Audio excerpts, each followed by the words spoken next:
Right, and joining us this morning for an analysis is political pundit and former presidential advisor, Mr. Ronald Llamas. Good morning, Sir Ronald. morning. Welcome to Morning Matters. Good morning, Pauline. Angela, first time ko mag-studio rito sa inyo. Wow, this is our Oo. 5th day actually from since our relaunch ng Monday. So you are closing in. Thank our you. week. Thank you. We are so honored to be in your presence, lalo na ikaw ay Marami siyang dalang information oo, sa and atin. na special mention pa siya kahapon. Oh, dito ako famous to eh. Famous Ronald. Mas infamous eh.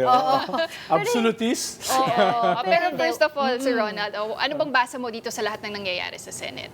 Well, unti-unti na siyang nare-resolve. No? Pero siyempre, may impasse pa rin. At mukhang, sabi nga ni Earl Pareño sa Rappler, si Alan Peter nagmamanufacture ng isang constitutional crisis. Ibig sabihin, gusto niyang i-push sa limits ito. Pero yung limits kasi nito is sedition eh. Pag lumampas ka dun sa hinaharangan mo yung normal functions ng government na nangyayari na ngayon. Dahil pag may impasse sa Senado, tigil ang appointments. May more than 80 na from the Department of Foreign Affairs na naiipit. Merong mga generals na naiipit. Yung mga generals na yan, pag hindi yan na-appoint a year bago yung kanilang retirement, wala na yon. So kaya medyo nag-worry yung armed forces dito. No? Tapos yung legislations. Tapos na yung Freedom of Information Act bill sa Congress, third reading. Tapos na yung anti-dynasty. So hindi sila makapag-bycam ng maayos. Kaya at a certain point, the executive has to make a decision. Sino ba talaga yung nire-recognize nila? Pero umaandar na ito dahil nga napakita na yung jurisprudence na may basis yung pagtanggal kay Alan Peter with 12 votes, quorum, pero wala pang na-elect na kapalit niya dahil kailangan ng 13 votes. So pinakita na nila yung Cuenco jurisprudence. Abilino versus Cuenco. Abilino versus Cuenco. Para may basis. Tapos yung mga 2 to 3 times na nirecognize yung 12 na quorum to change yung mga leadership ng Senate. So may judicial track record para suportahan ito. Right. Ikalawa ay nirecognize sila ng lower house. So kailangan lang siguro i-formalize yan through a resolution, no, na nire-recognize ng Congress itong bagong leadership ng House. Pero kung talagang gusto nilang tultukan ito, somebody has to file a case sa Supreme Court. Yes. Kobaran Which is to. PDP is going to do. Yes, no? Pero usually kasi hindi nakikialam ang Supreme Court sa mga internal matters ng isang co-equal branch of government, Right. no? Unless talagang sobrang Impasse grabe na yung constitutional crisis, mapipilitan silang makialam. Pero so far, pwedeng gawin ng executive, magtawag siya ng special session para ma-resolve yung mga nakabara na legislation, pero practically to recognize the new leadership. Oo. Pero Sir Ronald, one more thing na pwede rin mangyari, no, is if my 13th member na sumali sa new majority, then that would fast-track everything. They can already Yes. elect Tama. SP Sherwin Gatchalian formally. Tama. Pero kailangan mo pa rin ng session. Paano? Sinediya na sila bakasyon na. Tapos yung susunod nila ay SONA na. Yes. So, kung gusto mo ma-resolve ito ASAP, baka kailangan ng presidente magpatawag ng special Mag-intervene na. session para magkaroon ng pagkakataon to formalize yung bagong leadership. No, dahil nga July pa yun eh. Right. No? In between, nanggugulo na sila sa Senado. Yung sigaw ng mga realista kahapon, burn Congress, burn Malacanang, no? Well, si PBBM naman daw is willing to call a special session yes. upon the official request of the Senate majority. No? Yes, Pero yes. kanina kasi I was able to talk to Senator Erwin Tulfo and he also mentioned to me that there are 2 or 3 senators, no, from the minority bloc are sending in fillers, Yes. no, para pumunta doon sa kanila. So, meron ka bang naririnig tungkol dyan? Well, may naririnig din ako dahil ang at stake kasi rito yung Senate as an institution, tapos yung political future nitong mga senador na ito. Siguro naisip nila, easily, pag tinignan mo sa social media, very unpopular eh. Yeah. Sila Alan Peter sila Marcoleta. So, yung iba siguro, iniisip nila, may future pa kami, no? Talo na kami. Yung iba, iniisip, may kaso kami, baka medyo mag-disappear yung kaso namin. No? yun So, nga eh. iba-ibang dahilan eh. Dahil, ang nakikita mo ngayon dito, different objectives. Una, si Alan Peter, may tradition yan ng pinapadlock yung City Hall, yung Congress, at ngayon yung Senado. Ang habol talaga niya, manatili na Senate President against all odds. Kahit maging hari siya sa ruins ng kanyang kingdom. Hindi sa Okay lang, basta kingdom. hari siya. No? Baka banatan na naman ako bukas. Babanggitin ka na naman niya. Ikalawa, yung mga senador na may kaso. No? Gusto talaga nilang mawala yung kanilang mga kaso by any means. No?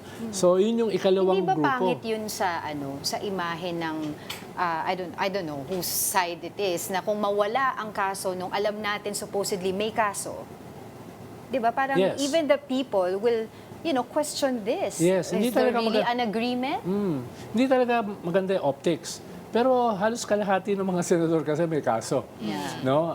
May 5 ka na may kaso ng plunder, may 2 ka na may kaso ng crimes against humanity, may 2 ka na mga corporate crimes, no? Tapos meron ka pa obstruction of justice. So, mamimili ka. Sino yung mas lesser ang hindi maganda sa optics, no?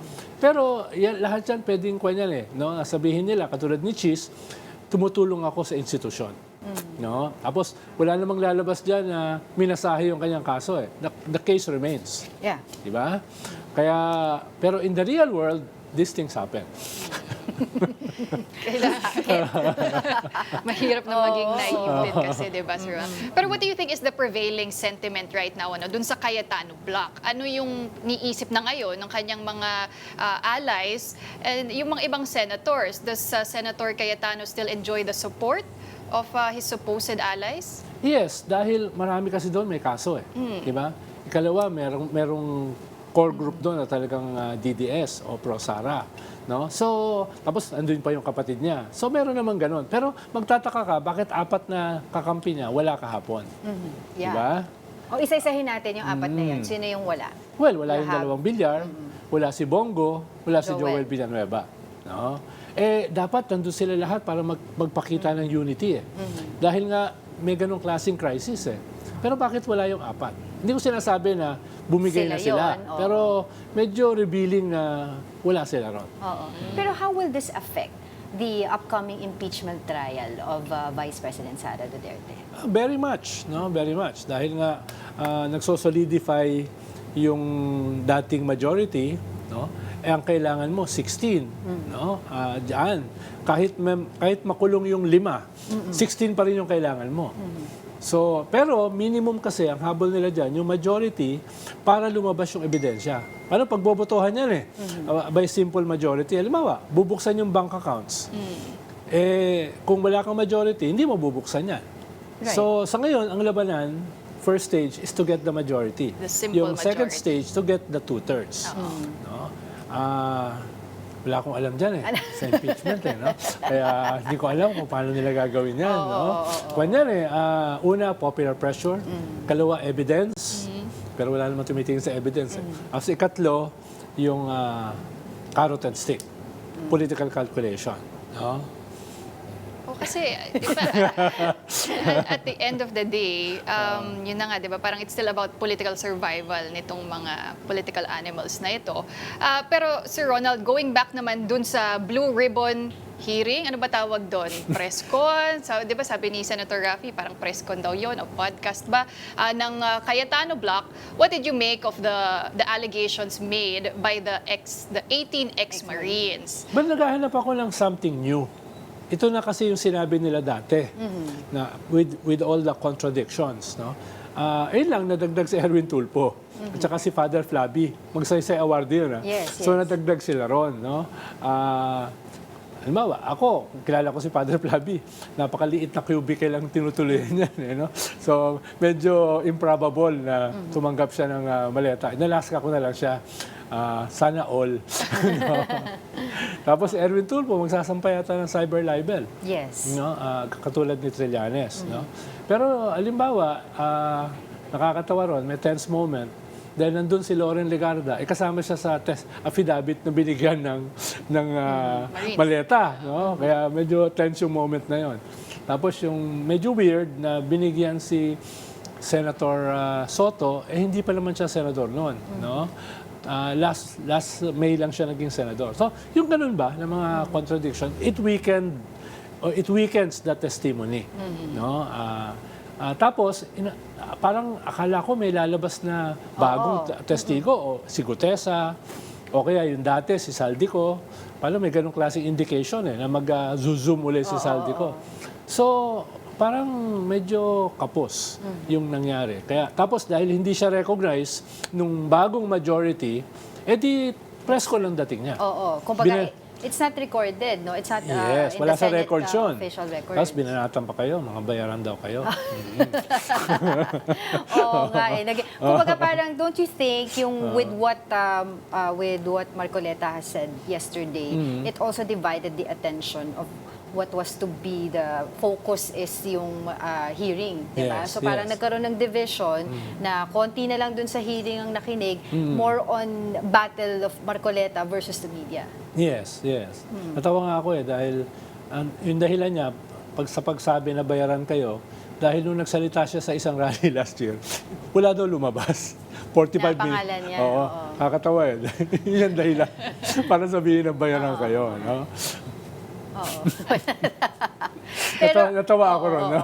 Pero anong nakikita mong naging parang pinaka mission or goal of that hearing yesterday? Because you said there was no additional information. Yeah, It was just a reiteration of what was said before. Yes. Diba? So, pero ang alam din ng Cayetano Block na hindi naman yung mapuput in record. But Yeah. still, they push through. Well, dahil una, nire-recognize nga nila na sila pa rin yung leadership. No? Siyempre, gusto nila i-consolidate yung kanilang base. Yung mga senador at saka yung mga nasa labas. Yun yung kanila audience nila. At mukhang hindi niya magtatapos. May build-up yan. Alam ko, going into June 12. Plano nila mas malaking rally. So, may ganun silang agenda. No? Ikalawa, ay ipakita sa tao na kami pa rin ang majority. Pero parang hindi masyadong Did it show? nag-succeed dahil kulang nga sila. Mismo yung kanilang 10, wala ron. No? At may indication na baka mabawasan pa. No? So yun yung ikalawa nilang layunin. Tapos ikatlo, mukhang balak nila magpakita ng bagong ebidensya pero hindi dumating. No? Ang sabi nga ni Marcoleta the day before, meron kaming gagawin which Yes. will define the direction of this country. So, lahat naghihintay. Parang yung kay Hero sa PGMN, no? Na pinagtsagaan ko panoorin. Baka may bago. Yung pala, pinagdikit-dikit lang yung mga istorya, no? So, uso pa lang ngayon yun, no? Mismo sa Senate, no? So, naghihintay ako. Sabi ko, wala naman lumabas, Pero Sir Ronald, with everything happening, yesterday sinabi ni Senator Raffy Tulfo sa Storycon Yeah. na this might lead to destabilization. Yeah. And syempre, we don't want that. But Yes. based on the trend, what's happening, are we headed there? Do you think? Well, may plano May yung mga ganong may efforts? ibang grupo dyan, no? Dahil desperate na sila They're crossing into dangerous territory. Yung sinasabi ko nga, sedition. Ang definition kasi ng sedition, haharangan mo yung normal functions ng gobyerno. At ngayon, nahaharangan. No, kaya kailangan din may gawin din yung executive, no? May tumatawag pa. Sino yan? Pakita mo, sino May yan? nagpapatawag Sa ukay. Baka importante yan. Tingnan ko nga kung sino yan. Kaya ayun, no, na talagang may mga nagpaplano. Maobserbahan niyo yan in the next few days sa mga rally na ang sigaw, sunugin ang Malacanang. No? Yun nga Nangyari yan last year, di ba? Noong September. Yun nga tatanong ko sa iyo ano yung alam mo doon sa rally na yun? Can you tell us more about it? Well, ang alam ko, may mga nagpaplano na mag-build up. No? At dahil nga patalo itong faction na ito sa Senado, ang tawag dyan, tayampato. All in na. No? Dahil nga, yung iba makukulong, no? Makakasuhan, yung iba ay mapapahiya. So, yung mga iba dyan, desperado na. Kaya hindi ako magugulat na susuportahan nila yung sinasabi ni Raffy Tulfo na destabilization. Lalo na kung papakinggan mo yung mga sigaw kahapon. Sunugin ang Congress, sunugin ang Malacanang, lahat sunugin. Sana hindi ito Hindi itong TV5, no? Wag naman. Kahit si Congressman Pulong Duterte, 'di ba, naglabas ng statement asking the public if tama pa ba yung nakikita ninyo.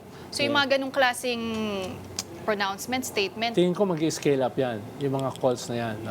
People power. Parang masyado na naabusado yung people power.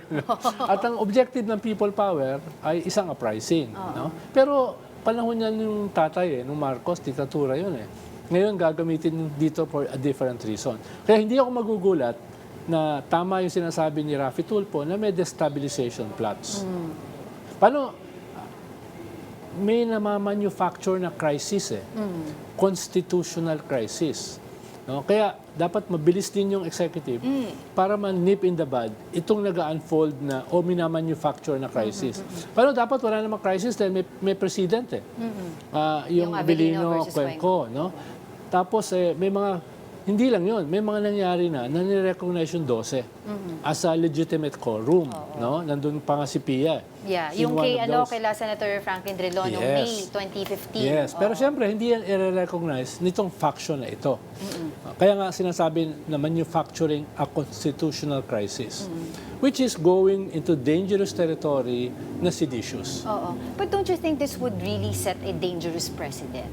Meaning na in the coming future, na talagang pag ganito na yung mga nangyayari sa mga senador, 'di ba? Mag-aaway na lang kami, isa-cite na lang namin, wala kayo dito, mag-quorum kami, yung mga ganon. Lahat ito unprecedented eh. Yes. In my 45 Uncharted years territory tayo eh. Oh, in my 45 years in politics, tsaka yung mga nabasa kong kasaysayan, ngayon lang nangyari ito. Ngayon lang nangyari. Kaya unprecedented ito. Baka kinakailangan din ng unprecedented response.